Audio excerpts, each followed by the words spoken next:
My name's Sasha Pete, and I'm joined by a fantastic individual. This man knew how to keep the ball out of the net. I'm joined by the great Peter Blasby. Welcome, Peter. Hi, Sash. So, Peter, tell us, how did you fall in love with our great game?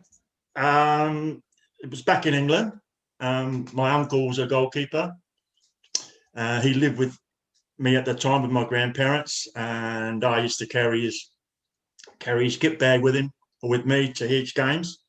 I would have been about 12, 13, if not younger. And then, so it was like in England, football is everybody's passion. So it was basically then. And obviously school football, where I got involved in team playing. So, yeah. And but you didn't first gravitate to be in the sticks. You like playing. No, when I was at school, I was a right back or a right half, as I called them back then. I wasn't good enough for a goalkeeper, although I used to muck about in goals a lot, hell of a lot. It wasn't until I come out here that I come out here and played right wing in my first game for Frankston Pines. So scored a goal. Tell us how you came out to Australia, because you were a baby when you came out. I was 16. Yeah, I was 16. I was getting into a lot of trouble in England as a youth, and then my auntie and uncle had been here 2 years prior, and they sponsored me out against the wishes of the Australian government. They said I would be too boisterous, or I wouldn't. They were right. I wouldn't calm down. But yeah, I come out with 16 and lived with them by myself. And then I got involved with Frankston Pines. I was kicking the ball about with a guy called Bitter Lewis, who ended up becoming my brother-in-law. One of the guys on the committee came over and says, "Do you want to join Frankston Pines?" And I said, "Oh yeah, I'll come over, have a kick." So that first year, I joined them. There was no showers, no club rooms, hardly any lights, and you can imagine the state of the parks back then in '67. Yeah. So I joined them, and I ended up being a linesman. And then we were playing, or they were playing, a top of the table thing. Whoever won the league. Well, I was linesman. And I gave an offside decision, which they would have scored. Well, then and then the crowd went crazy, and they just started chasing me down the street with knives and whatever. So there's me running down from one park to the end of the other park with my flag in my hand, and they're all chasing, like bet something out of Benny Hill, you know. So that was my introduction to Frankston Pines. Yeah. Then the following year, I played my first game as a right winger. We played a team, they were called back then South Dandenong, and they had bright yellow shirts and black lightning on their shirts. That's the current Dandenong Thunder side, yes? I think it could well have been, yeah. Don't ask me where we played, I would not have a clue. So I got chucked on the right wing. I get the ball. I crossed it, but it was meant for a cross, and it went in. That was there we go. Yeah. So that was my first game for Frankston Pines. And then my introduction to being in goal was there was a goalkeeper in the first team called Brian Jackson, who's now passed away. Mm-hmm. And back then, if you hadn't paid your membership, then you don't play. Well, he hadn't paid his membership, and they were short of a goalkeeper, and they knew that I had played in goal at some stage. So in I went, and here I am. That's a great story. So one man's folly is another man's sort of door to brilliant. Yeah. So those early days at Frankston Pines, you boys won a number of leagues there. So you went up. I started with them in Eastern Division.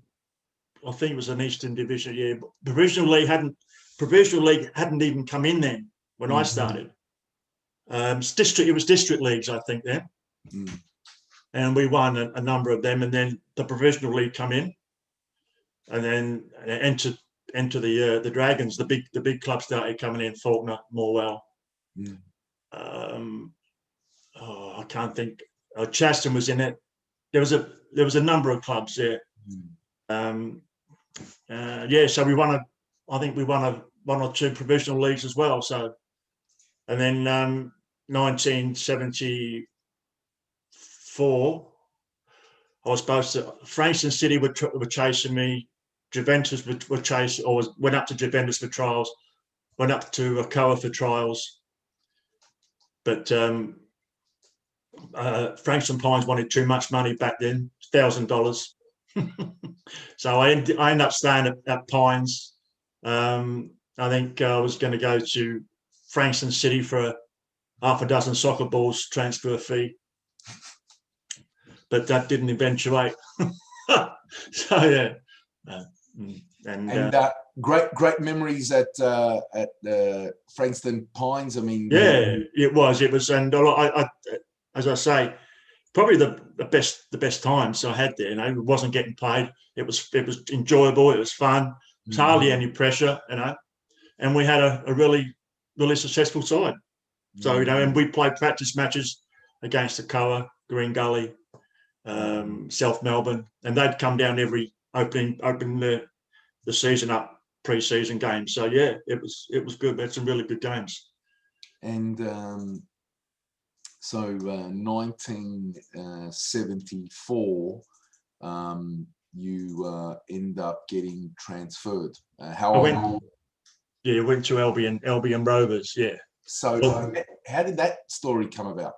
Well, there was a guy called Jimmy McMenemy that was living in Frankston. I never had a car, and Albion Rovers were chasing me. Huey Murney was coach at Albion Rovers there, and Joe Doherty was the manager, and they kept contacting me to go and play. I said, I don't have a car. And then they said, Jimmy McMenemy lives in Frankston. He'll give you a lift up. Great. So I think he gave me one lift. And then I think he may have left. So there's me. I'm stuck at Albion Rovers without a car. So there'd be times where I used to hitchhike to Albion from Frankston. And then after training, Les Shorrock would give me a lift to Flinders Street Station. And then I would get a train from Flinders Street Station to Frankston and then walk from Frankston home. That's hilarious, mate. So all the way from the peninsula to Albion, which is around the corner from my place, Selwyn Park, I think. Albion play at Selwyn Park. So back in those days, that would have been the sort of edge of the world, right? So past Albion, there was nothing, right? So, absolutely, yeah. So there was a time. Sorry, there was a time where we were playing over at Albion or over at Sunshine Way, and I was working for Dandenong Mushroom Farm, and it was a Saturday, and I never had a car. So Dandenong Mushroom Farm at that time was in Carron Downs, which was very rural then. So I had to get from Carron Downs to either Sunshine or Albion. So again, I had to hitchhike and then and then get back. So did you leave yourself enough time just to make sure that somebody your thumb was out there? Yeah. So yeah. And so I think was Bobby McLaughlin Well, yeah, as I say, Huey Murney was originally the coach who I signed for. Yeah. And I get there, and Bobby McLaughlin was coach.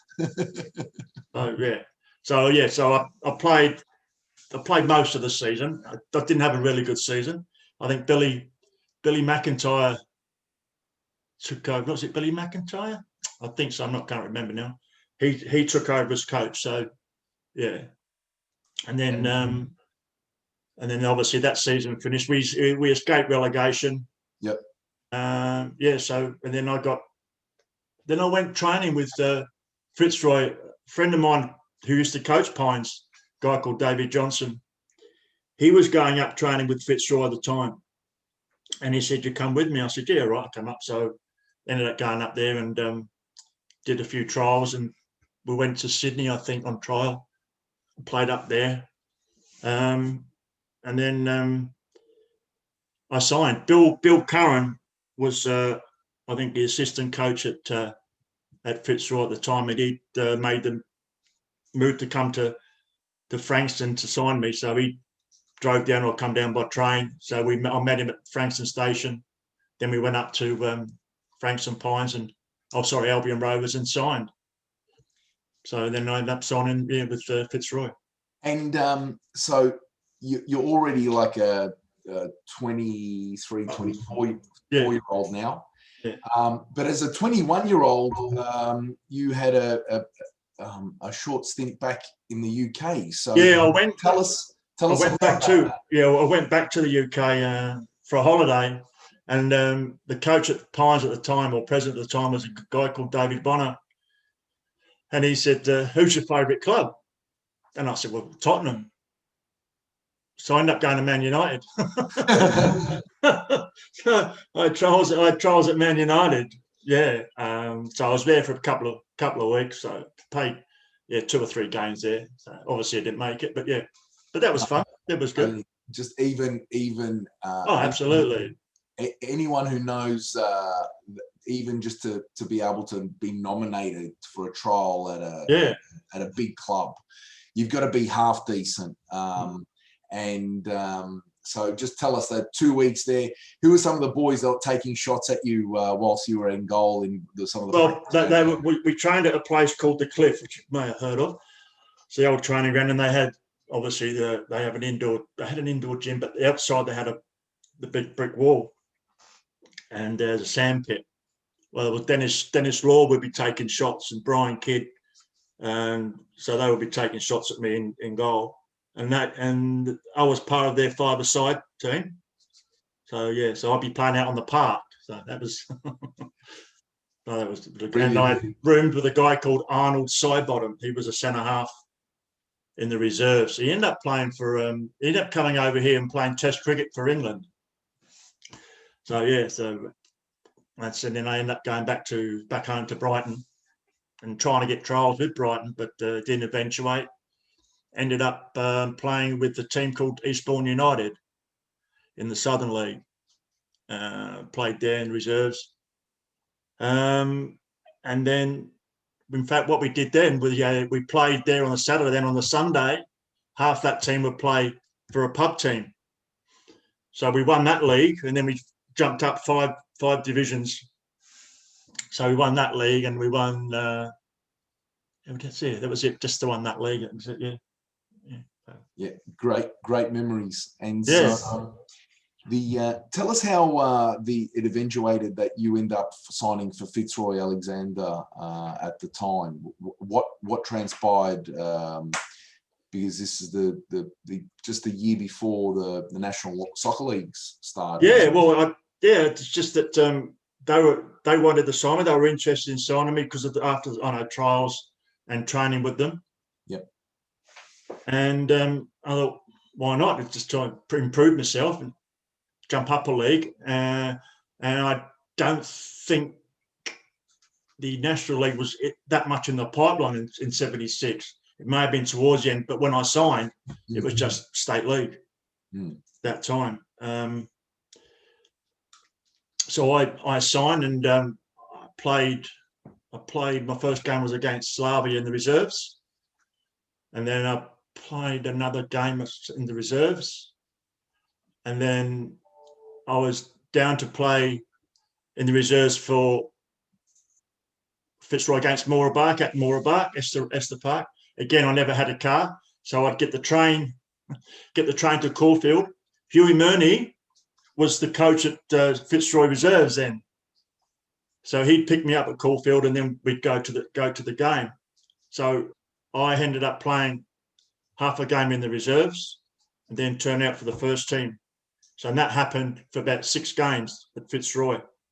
I play half a game in the reserves, and then turn out for the first team.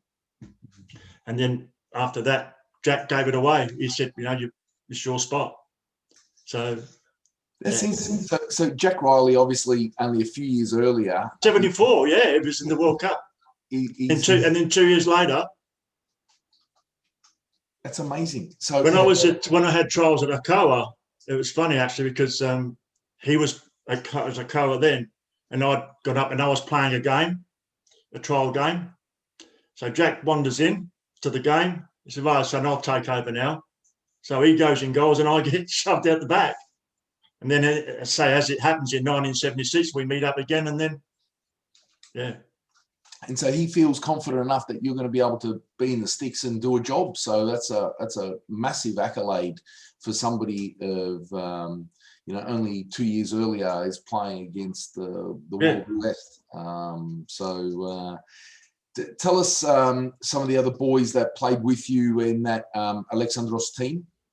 I'll try and remember it. Obviously, the Bannon brothers, Ian Gibson, George Gillen, Gary Cole, Nick Rakovalis.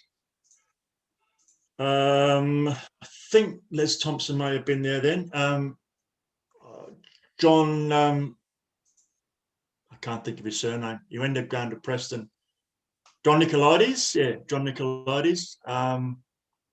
Mark Karaputzis, if I got it spelling right. Fantastic. So obviously, Gary went on to represent Australia many times. Very prolific goal scorer. Absolutely. He had a rocket of a shot. So what was it like at training? Did they all go on target or half? No, I handled it. So a lot of British boys there at Heidelberg. Scottish, mainly Scottish. Ian Gibson was another one. So fantastic. And so it wasn't. So your time there at Heidelberg, you got shipped off. There's a bit of a story and how you were no longer needed on the books. So tell us about what happened there. Well, without going into too much detail, I was having a few personal problems, and then I was training with Frankston City, which they were only 5 minutes from my home, and I wanted to go to Frankston City. And then Jim Mangopoulos wanted Jakobanovic. Yep.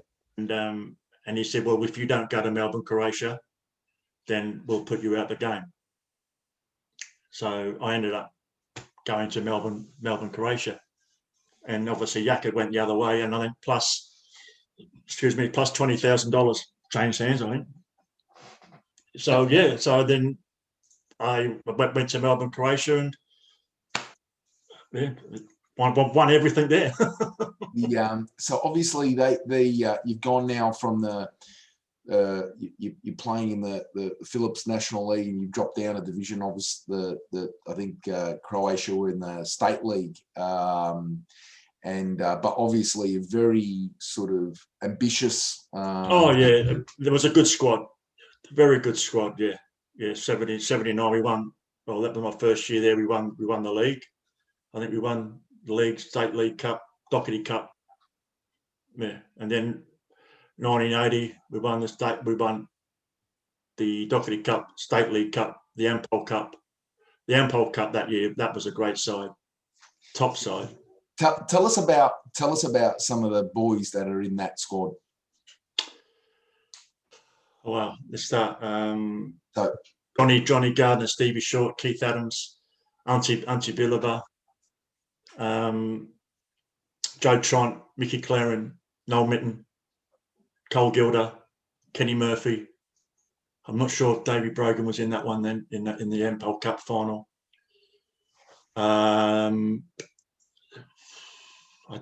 Steve Goyevich. Yeah. So a couple of Socceroos in there as well. So Tommy Cummins. Yes. Yeah. So Tommy and great players. The fantastic. Sorry. With Billy Wojtek as well in those years. Billy had gone when I got there. Okay. Branko Kalina was in the squad. Branko Kalina, yes. Yeah. Billy had gone.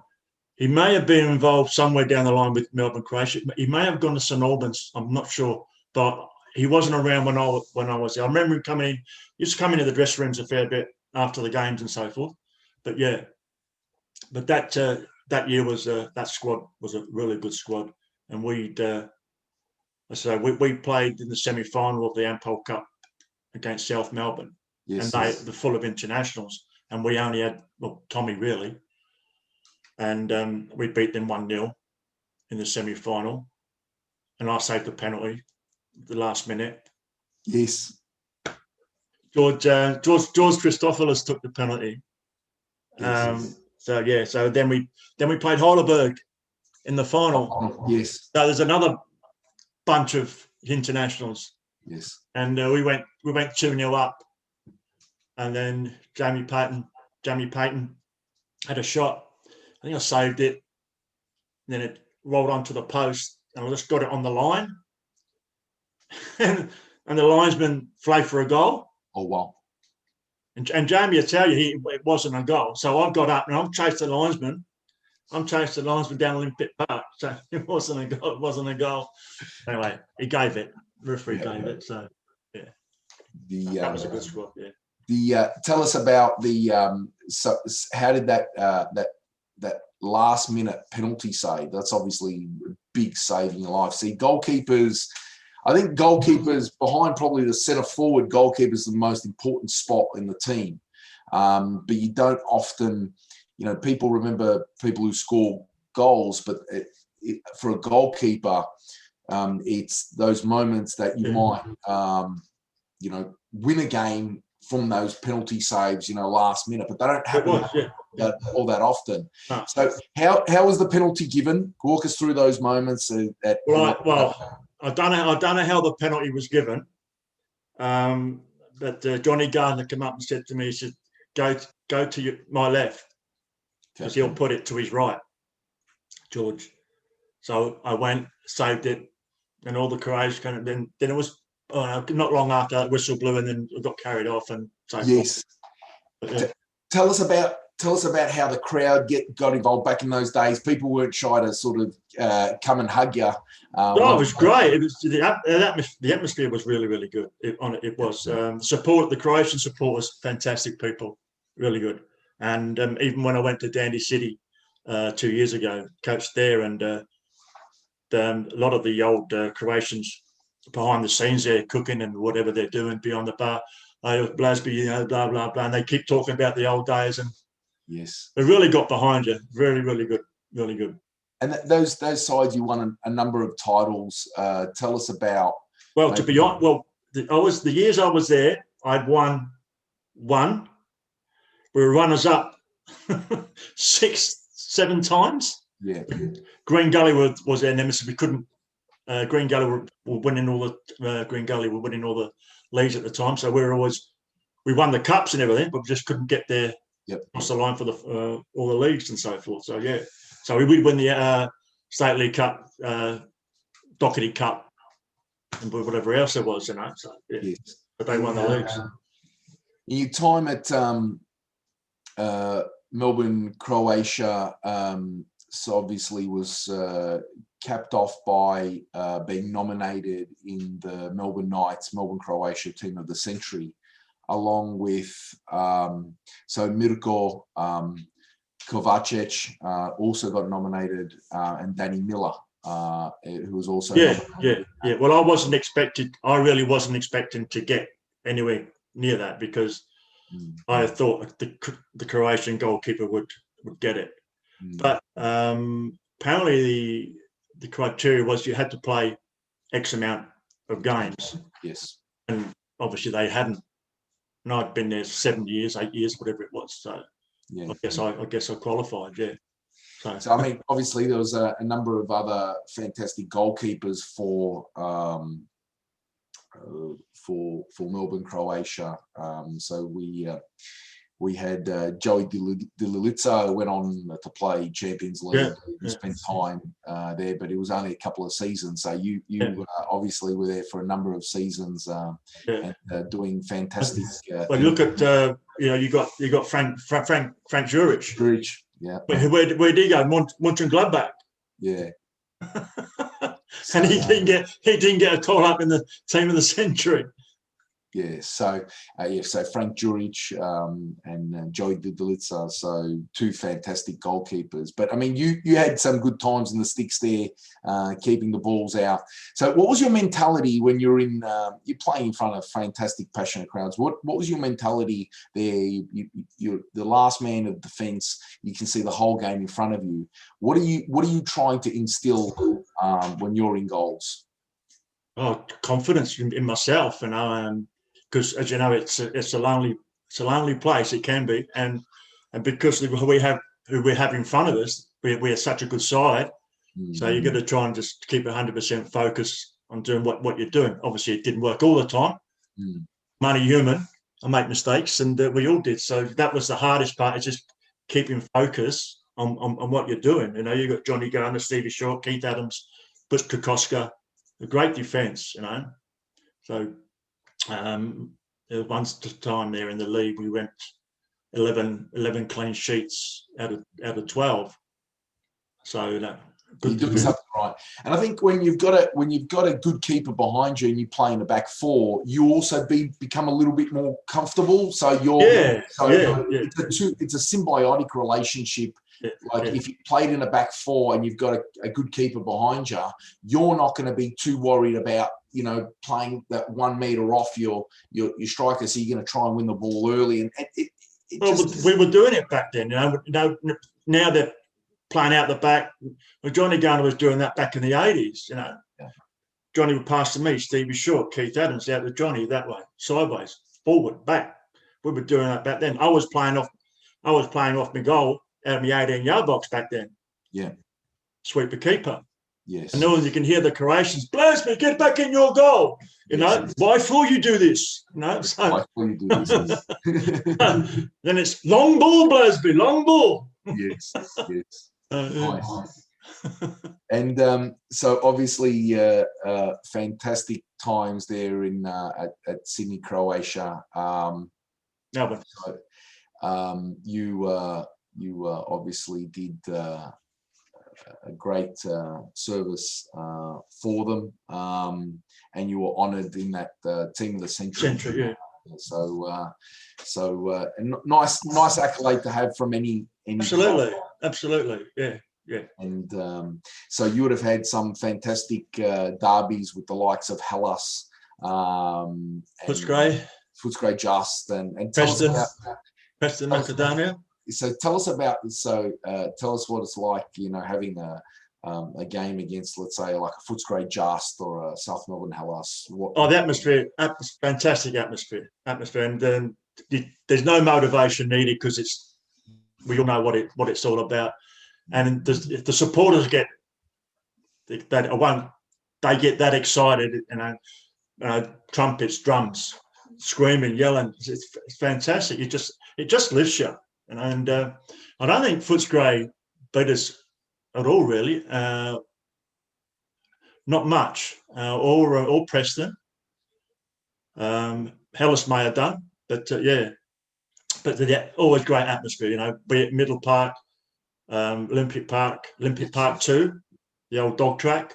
Yes. And then we go up to the old Shintler Reserve, nice tight ground, Preston's ground, which is obviously still there. Yeah, so. Yeah, the big atmosphere. So but obviously the best games were played on at Olympic Park. So on the main stage, so of the game, you want to make sure you play there. What was it like playing at Olympic Park?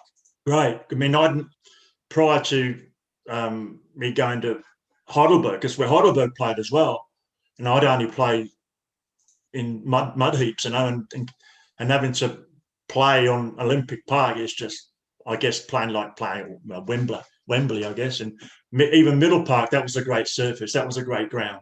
Yes. Atmospheric. It's really, really good. Surface fantastic. Like in planning my first Ampol Cup for Heidelberg against Juventus. Great. It was fantastic. Yeah, great buzz. And so after your time at Melbourne, Croatia, you spent a number of years there. So where did you go on to from there? I went to Morwell. So I wasn't playing, I wasn't involved, and then I got a phone call from Morwell saying, "Would you come down and speak to Morwell?" And I did. I was living in Warburton, up in the Yarra Valley, so I travelled from Yarra Valley down to obviously Morwell. So I went down there and had a chat to them, and I signed a 1-year deal with them. So I was working at a abattoirs in Pakenham. Yes. So I'd get up at 4:30 in the morning, drive to work, Pakenham. Then I'd leave my car at Pakenham. I'd get picked up at Morwell by Ian Sturton, John Callahan, Jimmy Train. So we'd all travel down to Morwell once a week. They'd drop me off back at Pakenham. And then I'd drive from Pakenham to Warburton, which is another hour, and then get up and do it again. That's what you do for football, eh? That's you're trekking, like you're doing a Leyland Brothers all around. Absolutely, yeah. a lot of kilometres, right, from Pakenham to Morwell, play a game of football. Yeah. So tell us, you know, you then from Morwell, you went. Who'd you play for? I went to Croydon, and I played under Peter Ollison. Yes. Coach. It was coach more than he played it. You know, he didn't play a lot. So there was a who's team there. There was myself, Jimmy Chansey, Jimmy O'Reilly, Graham French, David Brogan, Andy Humble, Mark Brown, Kenny Taylor. It was just a plethora of players, and then, you know, big names. And this basically all the players I played with in previous teams. So we won the league, we won the cup, and so we got to the quarterfinal of the National League Cup. Yes. So we had to go to Adelaide and play West Adelaide Hellas, and we went 1-0 up. They equalised, and then they beat us 2-1. So that was in the quarterfinal of the National League Cup, which is really good for, I guess, a little state league club like Croydon. Yes, fantastic. And you spent a lot of time in what I would call down in the peninsula. You did spend a lot of time. You're known in that whole region. You know, Frankston. You're now wearing a Langwarrin shirt. Yeah.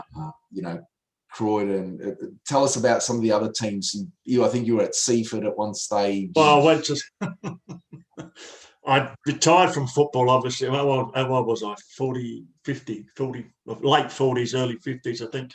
And I was living up at Warburton, and then I get a phone call from, I can't remember the coach's name now. It'll come to me. Saying, "Blaze, do you want to come and play for Seaford?" I said, "Do you realise how old I am?"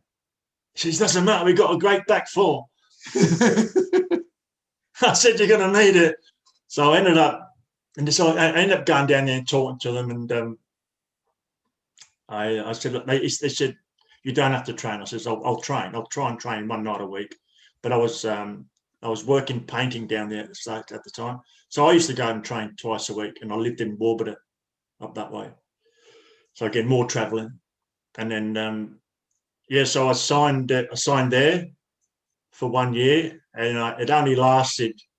I was there half a season, and I left there, and I got a job where I couldn't play football. I was working in a call centre, so that was my last game. My last official team was Seaford. Yeah. And how old were you when you're in the sticks there? probably 50 something, 50.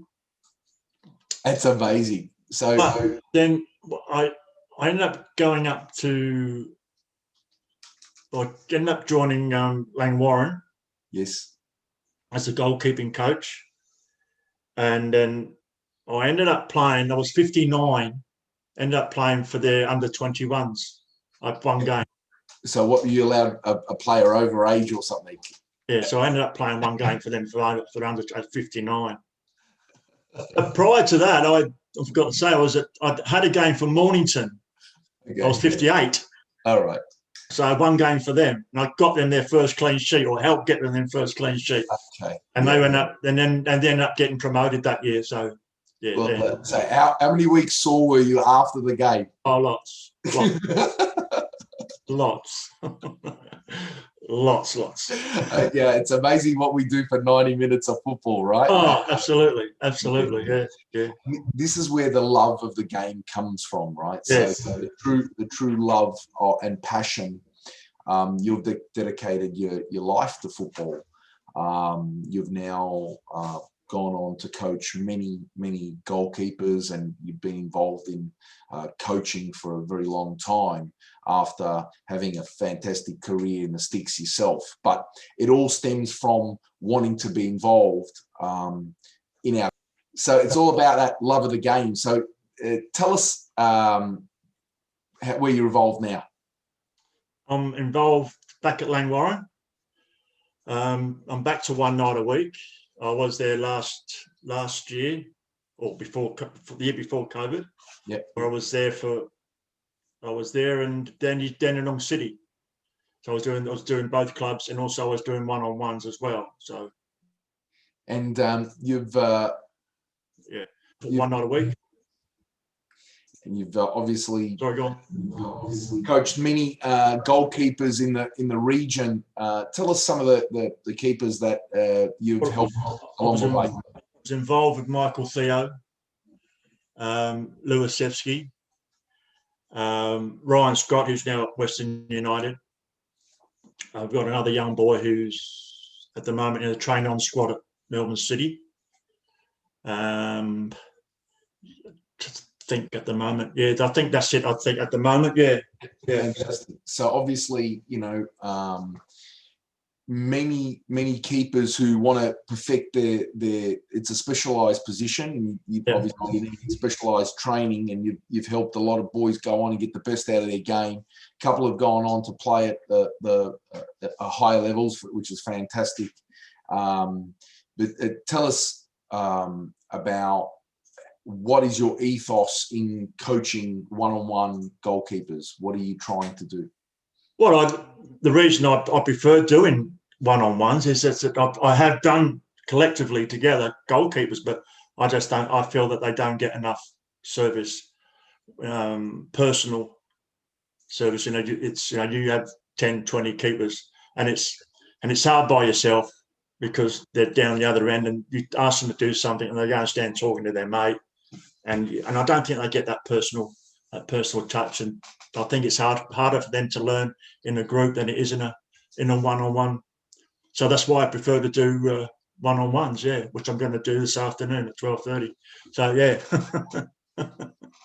Fantastic. Yeah. And so tell us about what it is that you've learnt in your time in goals, and the advice that you could give to young goalkeepers, what they need to do. I think they need to, when I go back to when I was young, we didn't have any goalkeeping coaches. We had no gloves. It was just a wall, or you just basically by yourself, or you go in the goals and they just keep pounding you with balls. And that was your goalkeeping training.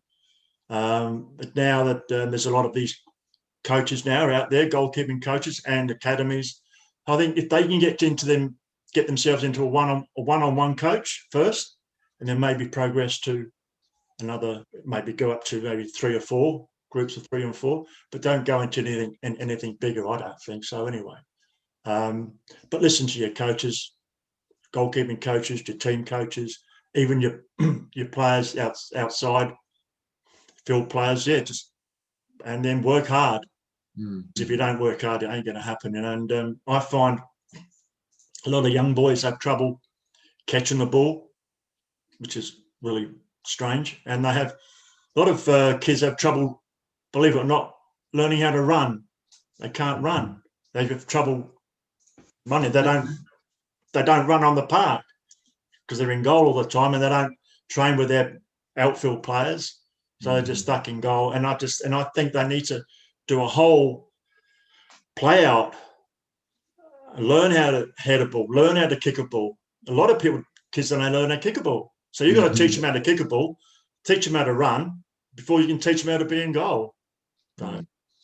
And so that's the important thing, that if you spend too much time in the sticks and not enough time out on the park, then you're not with that nuance of, when the ball's played back to you, to be able to take a first touch nicely and then play out like you were at Melbourne Croatia side.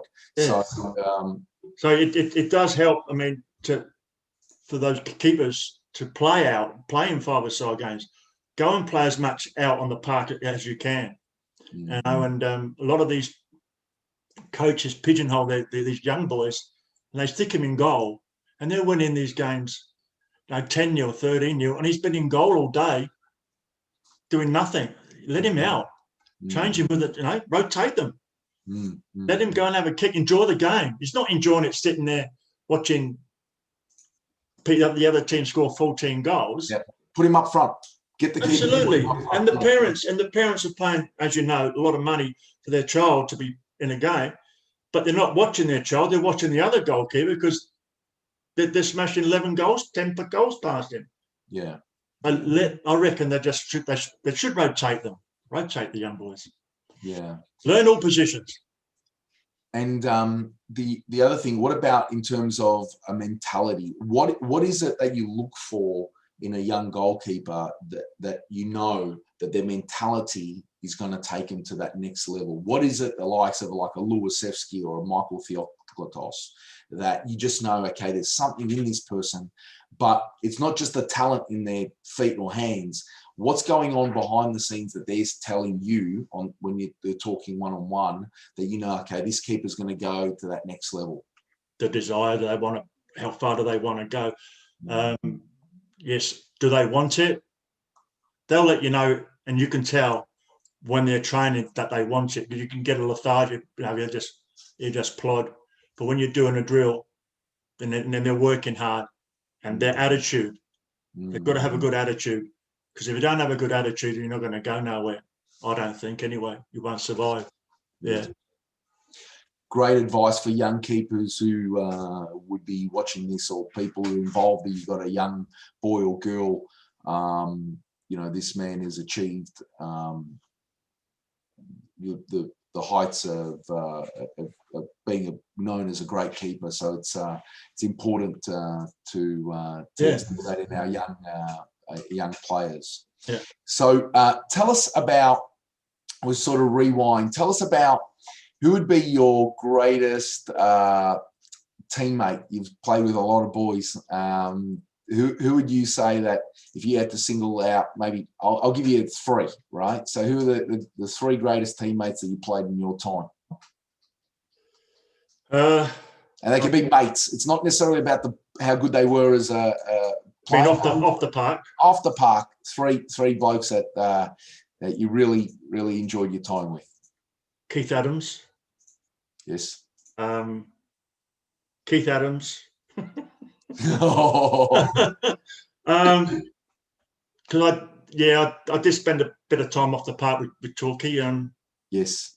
Look, when we were at Heidelberg, or mainly Heidelberg actually, and we finished the game, and it was always back to someone's house. Yes. Parties, and drinks, and I guess everybody. It was good days back then. The camaraderie was really good. Yes. We trained 4 nights a week, and then we go away on a Saturday, come back on a Sunday. So we're in everybody's pocket, basically 5-6 days a week. So everybody. And it was just as much as about the beer after the game, right? Absolutely. Yeah. All about the beer. Yes. And we trained hard. Yeah. and we party hard and we played hard. You know, just to say we're training 4 nights a week, travelling Saturday.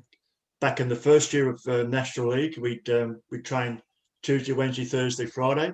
Yeah. We'd fly out Saturday in old Ansett, then go to the game, and then fly back Sunday.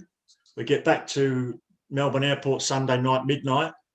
It's up to the International Lounge for a few bevies, and then home. And would you room with Keith as well?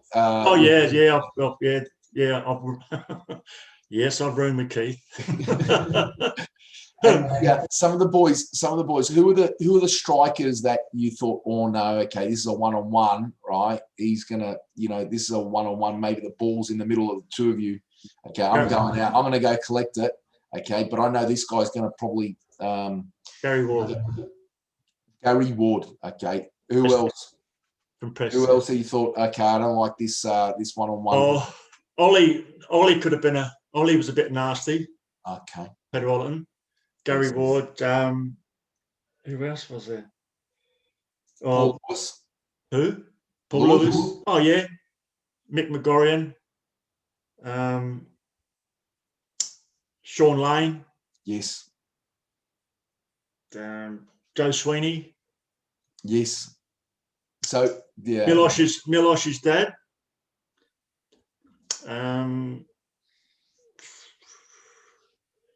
Joe Carroll, he was all right. He was a bit soft, but he was all right. Okay, yeah. So Joe Sweeney's a mate of mine, so he'll like the fact that you called him out going in for that 50-50s.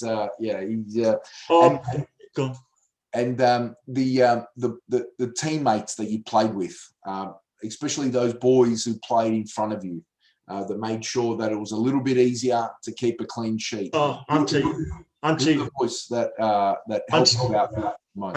Auntie Bilovic. Yeah. Butch Kokoska. It's the Croatian back four, and then Chalky. We had Tony Curcio. Even a bit Heidelberg. Got Vince Bannon, Paddy Bannon. Yep.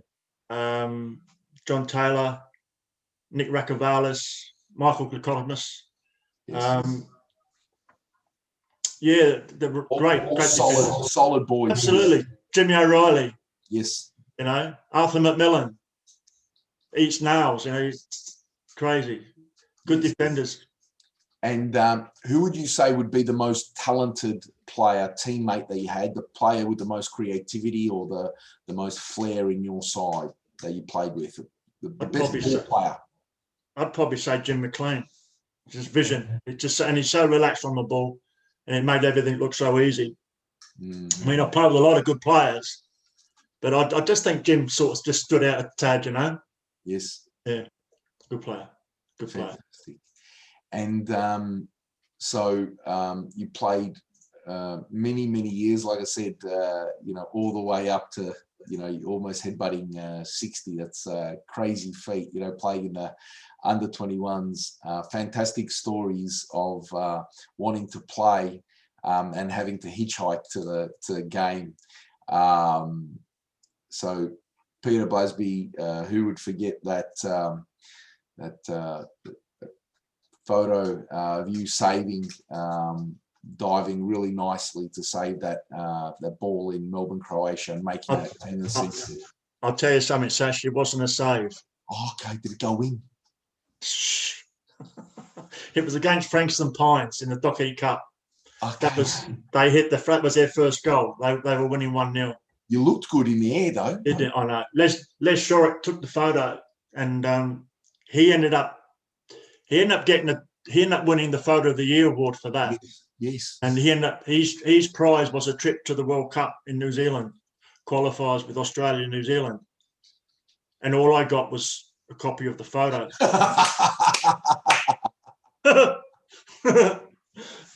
That's brilliant. So this is the thing, it's sometimes hard when you're that last line of the defence, keeping those balls out, Pete. So you looked good. You looked really good in the air. Fantastic. That's brilliant. A great story. So Peter Blasby, It's been a fantastic chat. Thank you very much for your contribution to Australian football. Been a pleasure. And your commitment today. So still you're helping the young kids get better in between the sticks. So you're a credit to Australian football, and thank you very much for everything you've done. Thanks, Sash. Thank you.